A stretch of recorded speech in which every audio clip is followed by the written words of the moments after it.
Hi there. Welcome to the Detox Podcast. I'm Nell, I'm Anne, and we are the David couple. Hi guys. So this is our very first episode of the podcast, and our episode 1 topic is How is life in Dubai? so Ano na ba? Gano'n na ba tayo kadagal dito sa Dubai? okay ba tayong dalawa eh? Pero halos similar na nahabol mo na. Kasi I came here with you 2003, di ba? Pero ikaw, you were here when? I was initially really here since 1994 or 5, if my recollection says it so. So dito ka nag-high school, di ba? Yes, I was here since high school. Mm-hmm. And then I just went back to Manila for my uni, my college. So then So sila papa and sila mama, they have been here for... Papa was here since a year before that, Year 95. before. So Pero 93 or 94, siguro. 93. Galing siya I think. sa Saudi, di ba? And then Yeah. after that, nagpunta na siya sa Dubai noong 1994 or 1993. Middle East kids kasi kami. So we really didn't grow up in Manila, in the Philippines. Most of our years is really spent in a Middle East country. So first it was Saudi Arabia, Al-Kubar, Saudi Arabia, and then went back to Manila after the Gulf War. So that was just a year or two when Papa was able to find a job as well in a Middle East country ulit. That is in a different setting now. It's an open Middle East country, so that's Dubai, UAE. Tapos kinuha rin niya kami.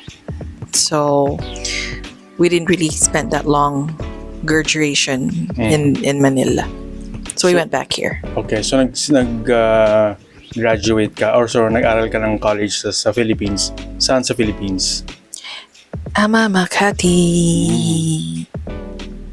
College University. College University. Okay. Took up mass communication, major in broadcast journalism. And ikaw?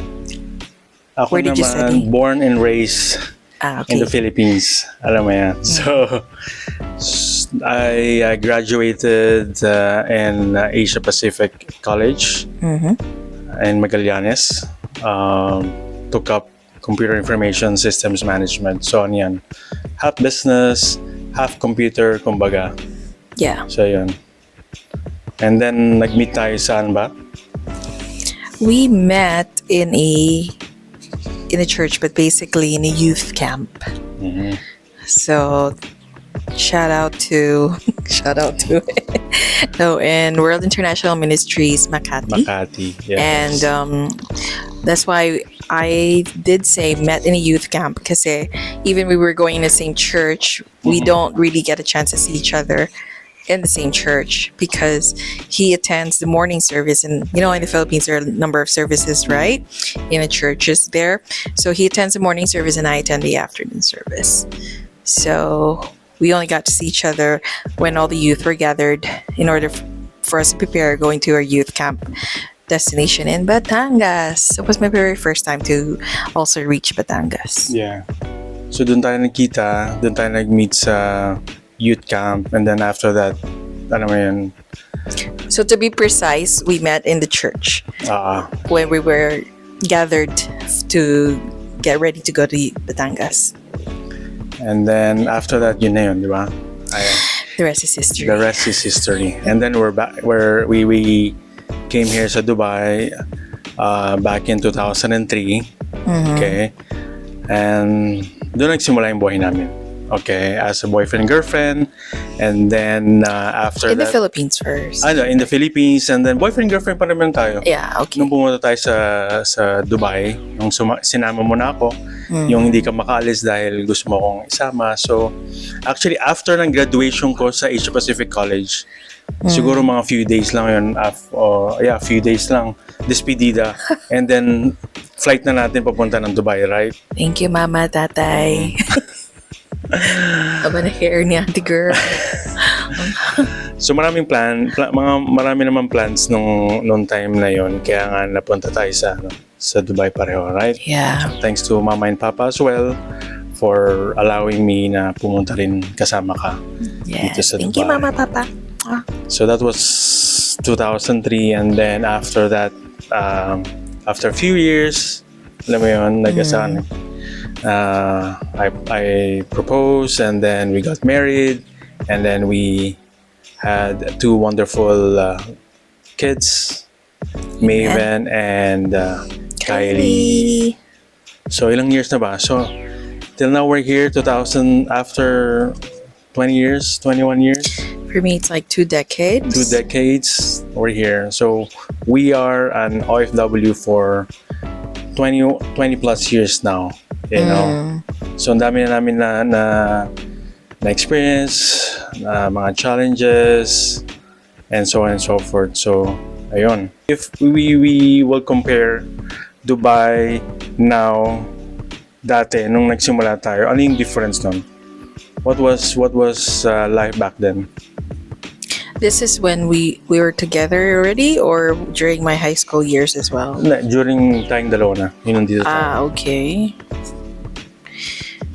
Well, I guess before, if it comes to a salary perspective, I'm gonna go to that point. Hindi ko alam if it's too early to jump on that, but I'm just thinking in a salary perspective, syempre, yung mga certain amounts, let's like say 5K AED as your salary, it's kind of big already back then.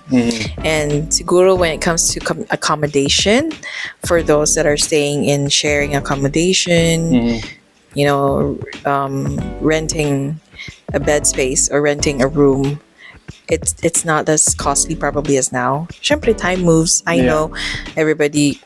Oh, siguro for those that's gonna comment, like, syempre, no, years gone by, the prices, the rate will come high. I get that. I fully understand that. But what I'm just trying to say, of course, in comparison, those are the differences. So medyo mafe-feel mo na yung aray. Actually, yung time natin noon, mas mabilis actually makahanap ng trabaho yung babae. Alam mo yun. Tapos mas mataas pa rin yung salary compare sa mga guys siguro sa start sa Dubai. Because that time nung nagka-work ako, how much lang yung salary ko? Siguro parang 1,250 lang ako when I started. Siguro, let's reveal the salary. So, mga ganon. Nasa 1 plus to 2K. 1 to 2K plus accommodation na yun, plus everything na.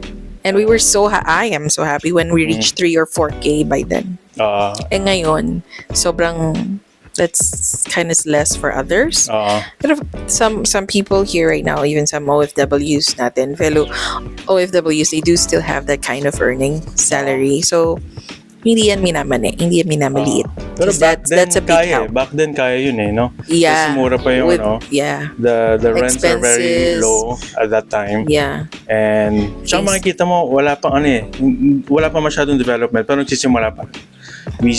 Makikita natin whenever we travel from Dera to Jebel Ali, di ba ang dami pang open space, mga desert. Makikita pa natin doon yung sa Jebel Ali, parang empty pa, di ba? And then wala pa masyadong wala pa mga buildings, wala pa mga establishment, other properties that are built up. And I did sort of said this during our practice teaser for this podcast, that during my time when I was here in high school, the Hard Rock Cafe was so evident, so visible dun sa Sheikh Zayed that time, because there aren't any buildings yet. Sheikh Zayed is kind of bare by then, by that time.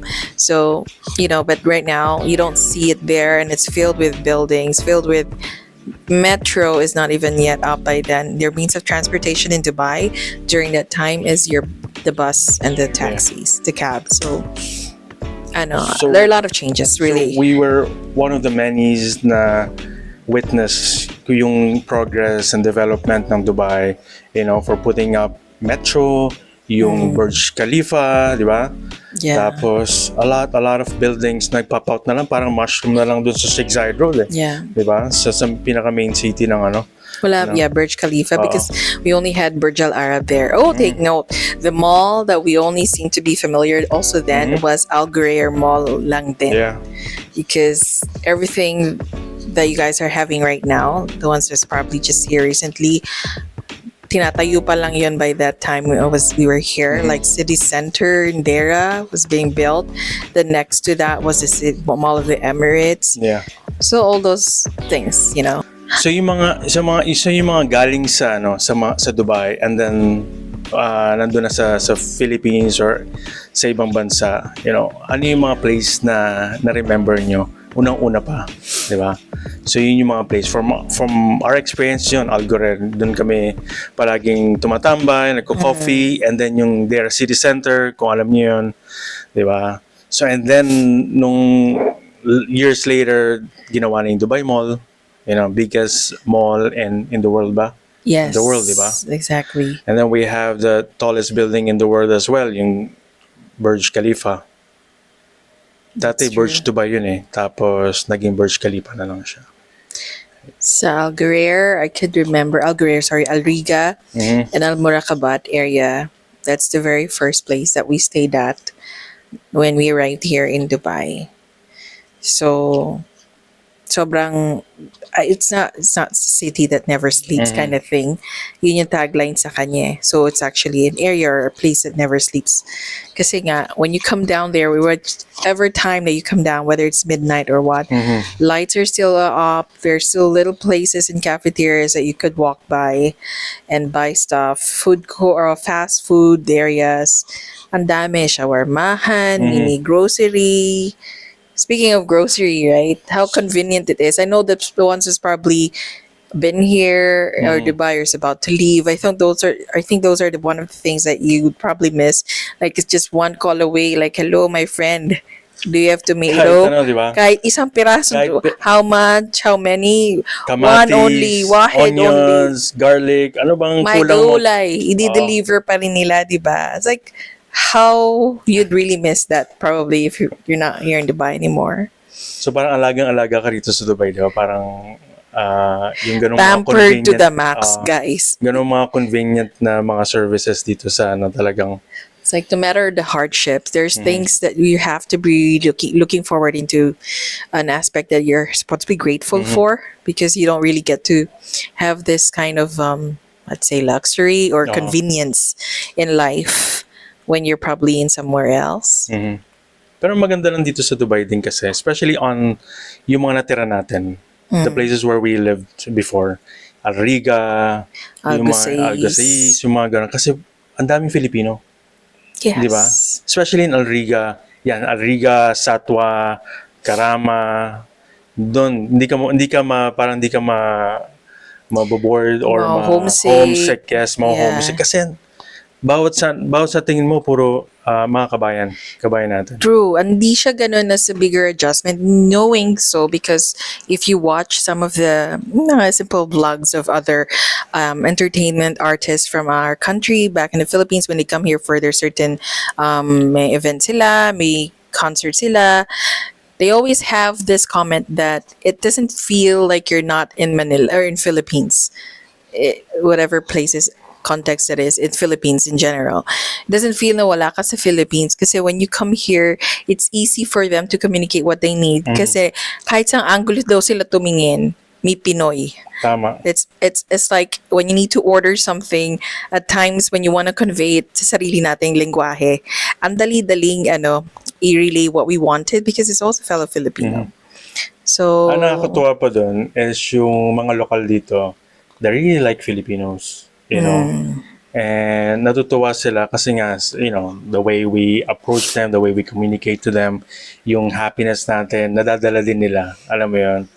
So, ang dami rin namin mga local friends na talagang ka-close namin and we've been there sa kanila. So, may godparent din kami sa kasal that's also local. So, I mean, that's how close they are to us. when you really get to know them. Yes. So nandito na tayo for 20 years. So means to say nakasal na tayo and then nagkaanak, di ba? If you're a family here tapos may anak ka, di ba yung struggle ng iba na kasi pareho kayo nagtatrabaho di ba? Sino yung magbabantay?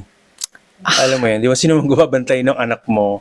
Di ba? May struggle tayo nun. Ano yung struggle natin, Mami? Sobra. Especially kay Makay, yung eldest daughter namin. It was really hard.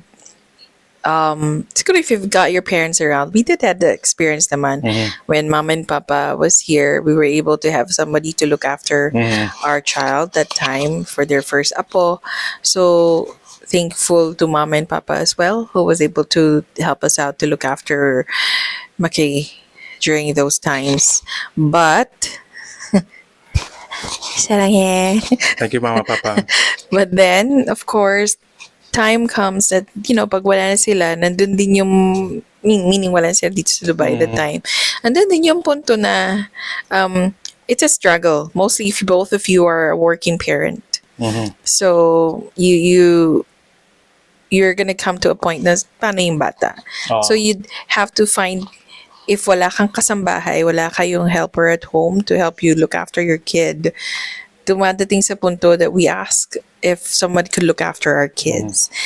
Ako, there will be really times when I was still working, I'd have to have Makay with me on the side, and probably I just ask help in the front desk. At that time, Maring Joanne, love you, mwah mwah, chup chup. So Maring Joanne, Maring Mercy was there to help me out with Makay. Pag on the side, pag binabantayan, and also at Shenzhen. I don't know if you're still here in Dubai or get to watch this. She's a learning assistant at her TA that time in the school where I was working for, and she was able to help me out, and she takes care of Makay as she leaves early from school, and doon susundin na lang ni Nelvin. Thank you, Ate Jen. Sobrang grateful kami sa'yo. Kung wala, napakahirap ng time na yun. Maghanap ng yung pagkakatiwalaan mong tao na mag-aalaga dun sa anak mo for a couple of hours. Alam mo yun, bago ako matapos ng work, tapos susunduin ko siya. Alam mo yun,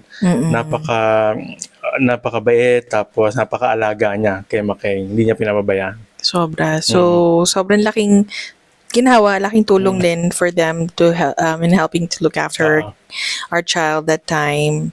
So things changed. Scenarios has changed in our life when we had our second, when we had Kylie. Meron pa isa. Kasi yun yung isa. Pag maghahanap kayo ng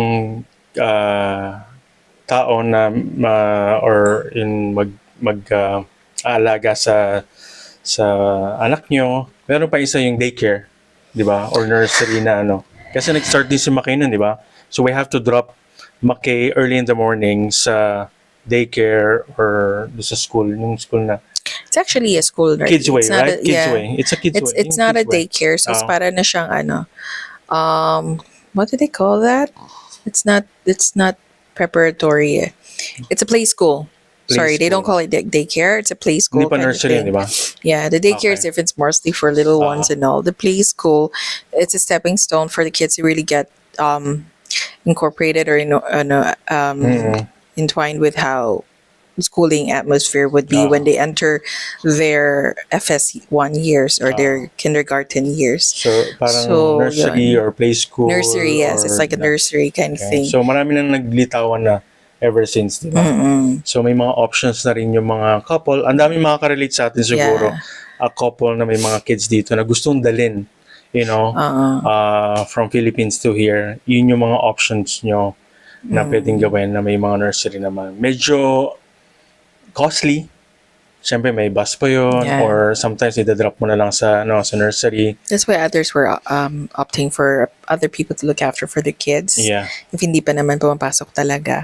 Because play school or nursery such as that really cost a lot as well somehow. And then nag-venture din tayo ng kasambahay, di ba? Ng kasambahay. So if you're able sa salary nyo, both of you na nagtatrabaho, then you'll be able to hire help. Yeah. Live-in na kasambahay. Meron naman yung may mga options naman stay out and stay in na nannies. So, yun. Siyempre yung pagkakatiwala mo talaga. So mahirap din kasi kailangan, yung iba nga kumukuha pa sa Pilipinas binivisit visa and then bibisaan na lang nila rito. Alam mo yun, kamag-anak, di mga kilala talaga. Minsan nire-refer sa referrals are also nice, Okay. Yun yung mga challenge namin back back then. Now malalaki na sila kasi. So, yun. Mothers or parents' guidance is also more vital than any other people that's looking after your kids. So if able na rin kayo, it would really be nice kasi they're in this certain stages in their years as the kids would need more support and particularly guidance from us rather than from the ones that are looking after our kids only. So I think nag-reverse yung buhay ko on that aspect. Doon ako. By this time around na ako, was looking after them. Kasi in the early years, I was also working. So we relied that much with our nannies, with the kasambahays. So may ano rin tayo ron, life lesson din tayo. May kasambahay tayo, alam mo yun. So siguro ibang ano yan, ibang topic na yan, ibang episode naman yun regarding doon. And then yung advantage pa, so especially pag may work ka na pareho as a couple, pwede yung, if your parents is not here in Dubai, pwede nyo silang dalhin dito as visa. Like what my other friends are doing also, may bago silang baby, wala pa mag-aalaga, they brought their parents here para sila mag-alaga for a few months. Alam mo yun, tapos salitan sila. The difference on that time, before, wala siyang ganong karaming option. And somehow, mabigat din before. Kasi kung ano yung equivalent, yung salary range namin before, 1 to 2K, yun din yung equivalency in getting a visa at times. So, syempre, wala na matitira sa'yo noon, di ba? Now, my point is the difference now is ang dami ng particularly options on that because I could see a lot of the postings in the SOCMED social media from different travel agencies, from the different Pinoy Dubai vloggers that are advertising them or referring them. So ang dami ng mga, alam mo yun, may ticket and may visa included in one. So mga ganun. So the flight, the ticket per se, meaning the air flight ticket. So it's like, it's kind of easier. I feel like there are a lot of easier in a sense because there are a lot of options now compared to before. Ang magulo lang minsan is pa bago-bago yung mga rules dito sa Dubai. Especially on visit visa, yung mga lahat ng visa, particular visas na yun. Nell can really attest to that because he's gone through it, his experience. All the Kish people there. I mean, the ones who stayed in Kish. Yun yung mga exit destination dati. Ang Kish, and then yung Sharjah, alam mo yung layover lang, tapos balik. Sharjah, yes. So may mga experience pa ako before na nagstay pa ako sa Tagal, sa dahil airport. sa changes ng rules. Hindi, doon sa Kish for 2 weeks ako, 2 weeks or 3 weeks yata ako. Yeah, expectedly na yun. But then, when you came back, supposedly... Yun, tapos nagstay rin ako sa airport for, I don't know, a couple of days that time. So because you'd have to really wait for the visa to come out then. Sobrang tagal. Ito, hindi ko na alam kung ano pa yung rules. Pero right now, di na namin kasi na-tackle. Pero we can tackle that one for our future podcast then.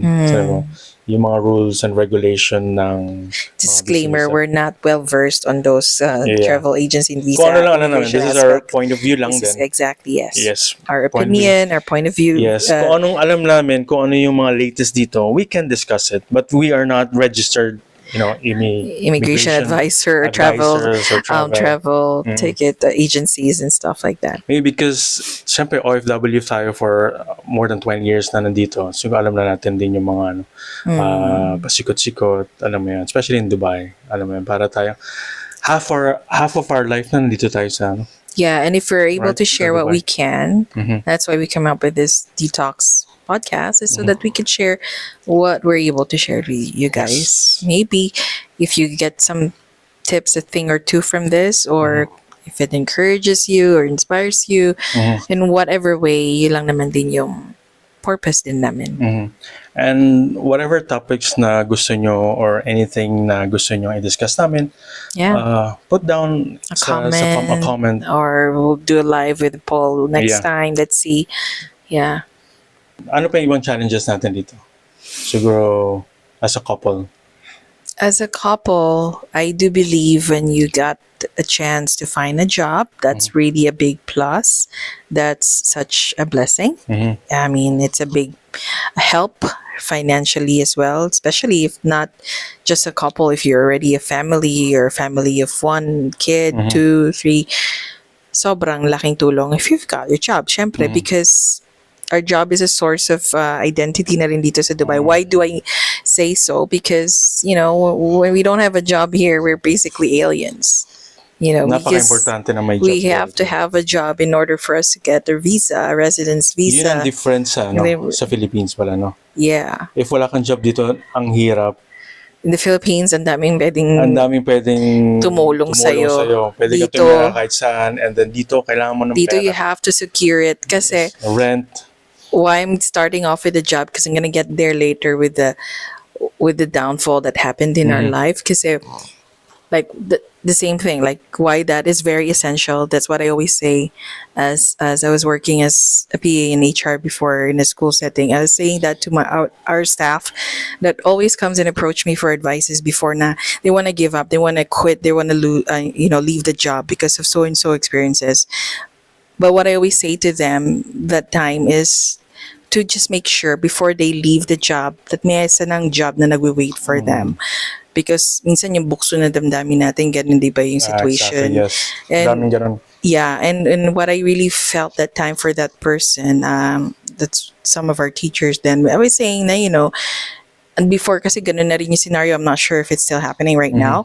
It's really hard when you get into a company that sometimes we'll just decide, it's kind of that rule of the first one in, first one out. So some kind of thing. So, last one in, first one out. Let me correct myself on that. Last one in, first one out kind of the scenario. So, yun yung sinasabi ko sa mga staff that time that approaches me, better make sure you have a job remaining and just to really be sure that you really want to leave this job because there's scenarios as well out there when you can't control that the company would all of a sudden, decide to lay off some certain people and they might retain the ones that are longer with them and then decide to chuck off the ones that last one that joined them. So that's why it's last one in, first one out kind of basis. Unless if marami kang savings. If you have a lot of savings in your, your bank account, siguro okay yun. Pero if not, then mag-rely ka na lang sa graduate mo for how much lang din. That's and true. then you end up, visa, after visa, wala ka mahanap ng work, and then you end up going back to your home country. Hanggang sa wala ka na mabubunutan. And ang hirap bumalik ulit dito. Ang hirap ulit bumalik. Mostly during those times. Time's up na. May alarm sign siya. Okay. Ayun, nagasa that scenario, I think I took it up at heart. And if I'm able to advise and share and help out other people, I'd do so. Why? Because prior to that job that I had, may malaking dagok sa work life na nangyari sa amin as a couple. This was the time when, before recession pa yun, we decided to live in our own place. Kasi when we started to have, when we got married and started to have our child, we were living as well with my parents. And we decided to have our own place. And we have our first child and bata pa lang siya noon. Sobra, I think, turning 1-year-old pa lang or something. And then we took a nanny in as well. Even if we were just living in a studio, at Discovery Gardens, the people's living in Discovery Gardens, the ones in the pink buildings there, we were in Zen. So parang at those moments, talagang everything was just fine. I have a job, he has a job. No, during that time then as well, lumipat ako ng job ko. Yeah. I left my first job and then took another job in Free Zone company. It's a project management company. So it's like we're like considering it as a blessing. That's why we were able to.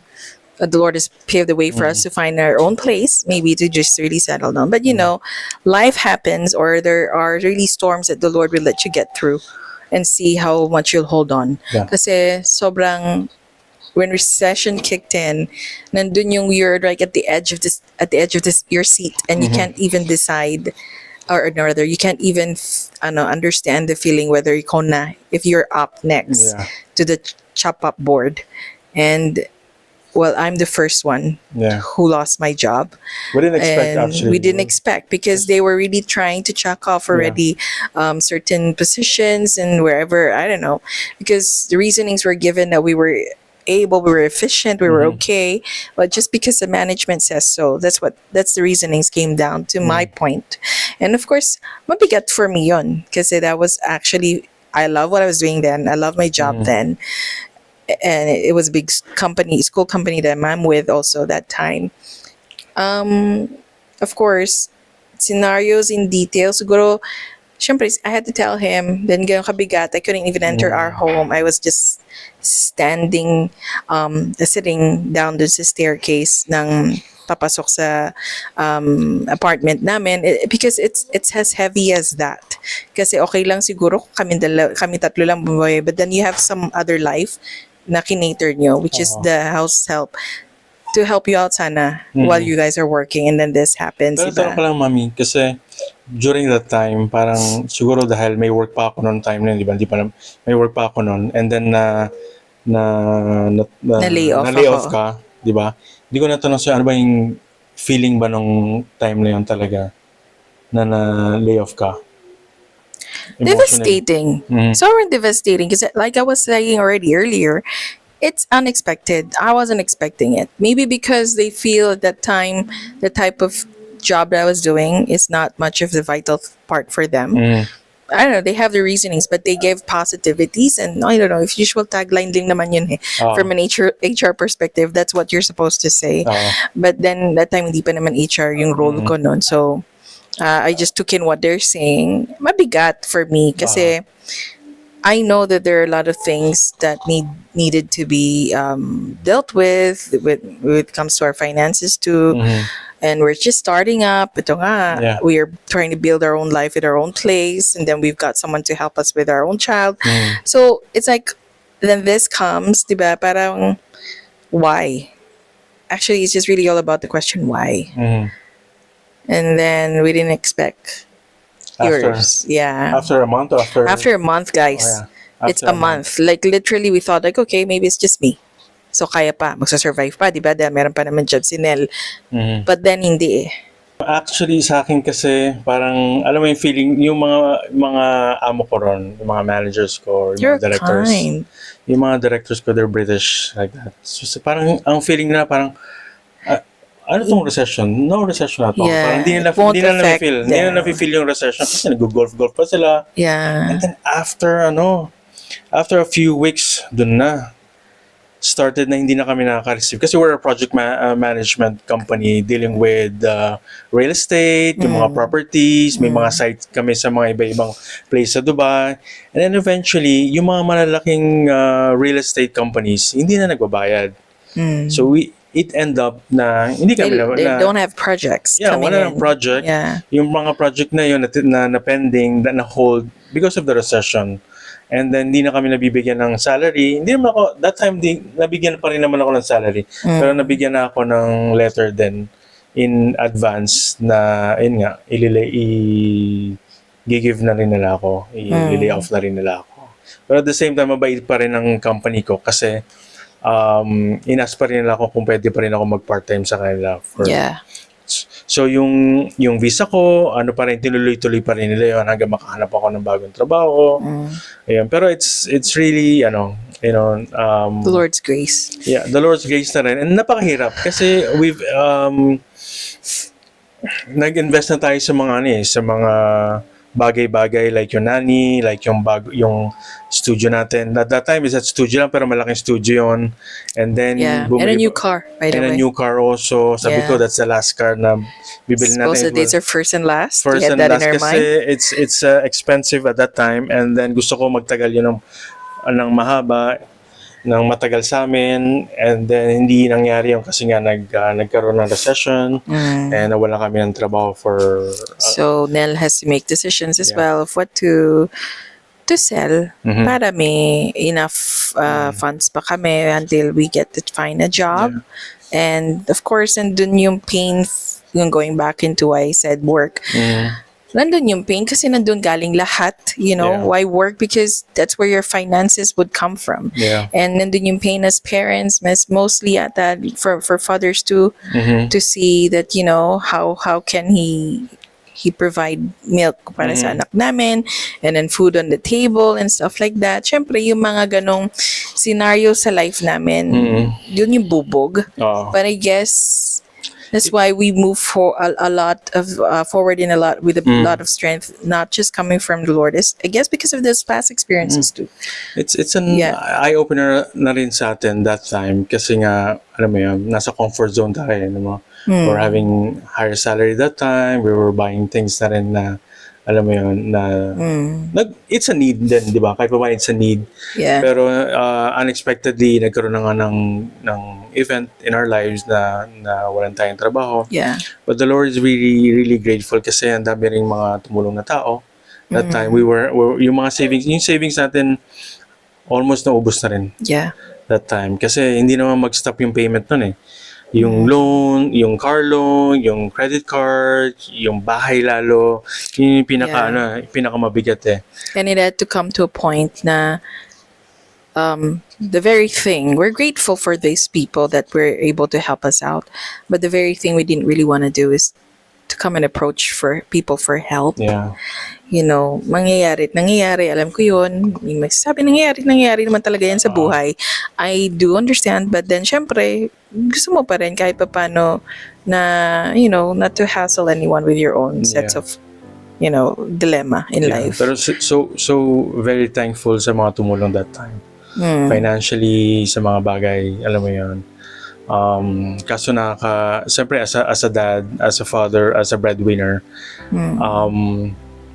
nakakasakit kasi minsan di mo na mabigyan kung ano dapat ibigay dun sa family mo, especially sa kids. Yeah. Sabi nga ni Ann kanina, ni Mommy kanina, even pagbili ng gatas, alam mo yon sa kay McKay at that time, hindi ko na alam kung saan kukunin, alam mo yon. So ang hirap sa akin as a dad, makita yung anak mo na ano ba yung papagatas natin kay kay McKay during that time. Pero alam mo yun, bigla na lang suddenly it's just given. Alam mo yun, yung parang hindi binigay sa amin parang may enough funds kami to still buy. And if you really come to think of it, it's how the Lord really works wonders kasi we don't know. It's just like a snap of a finger. We're still capable. And during that time then, hindi kami nag-give up. So it's just that our plans then maybe is not that good enough that or it might not be something that the Lord wanted us to last longer with. Sometimes yung nangyayari na He has to break us in order to make us anew na super in a better situation, in a better life. So when that time happens, when we fast forward, when we were able to get jobs already, things in our life changed. So, ganun na lang. Mas in-depth na lang natin yun on the next podcast in case you want to ask us. So, for I know the plans I have for you. This is Jeremiah 29:11. Declares the Lord. Plans to prosper you and not to harm you. Plans to give you hope and a future.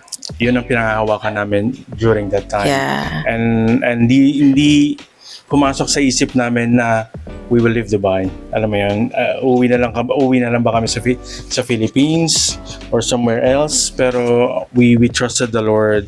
We've given everything to Him. Alam mo yun. And then I think after 6 months, I don't know, 4 months, 5 months. Yeah, parang we just surrendered it all. Kung ano man yung plans niya, kung ano yung will niya, and we were able to get a job and all that. Yeah. And that's a good thing if having, life verses in your life that you can hold dear. Might not be something that you're so well versed with.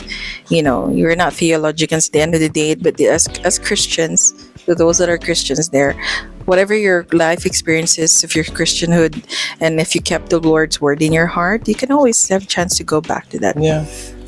And 5-6 months of having no jobs at all, alam mo yun, na-survive namin yun. Alam mo yun, praise be to God talaga sa mga taong tumulong, mga opportunities na binigay, kahit yung mga part-time ko, andun pa rin. nakatulong sa amin kahit paano yung mga plans namin na ibenta yung kotse. It happened. Kumuha na lang kami ng maliit na kotse. We have to give up our nanny. Yung mga plans na gano'n, alam mo yun, na-ease out yung ibang mga gastusin. We have to call in the bank sa credit namin para ma-defer siya hanggang may mga insurance plan sila, gano'n. So, ginamit namin yon. So, may mga option alternative kami na nagawa. Yeah. Para hindi naman kami masyadong mahirapan during that time. Ayun. So it was really, really an experience for us. Talaga. We always hold on even the scripture that says, I can do all things through Christ who strengthens me. Yeah.